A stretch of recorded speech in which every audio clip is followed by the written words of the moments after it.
If you've got a Honda Talon with a crooked steering wheel, this is how you get it squared up. Start by getting your wheels as straight as possible. Mine here are perfectly straight. Use a fine flathead screwdriver to pop the center cover out. If you look directly between the crack, you can see little slot holes.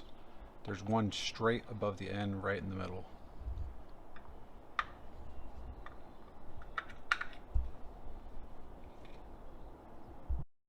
Next, use a 19mm ratchet to loosen the center bolt.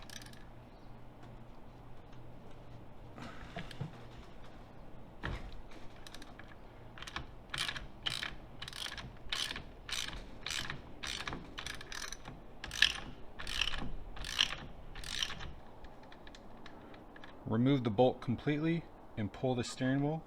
Readjust the splines so they're straight and slide back into place.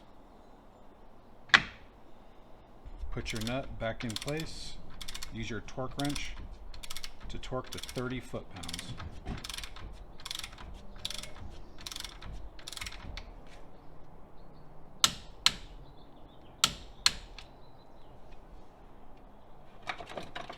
The final step is to reattach your center cover.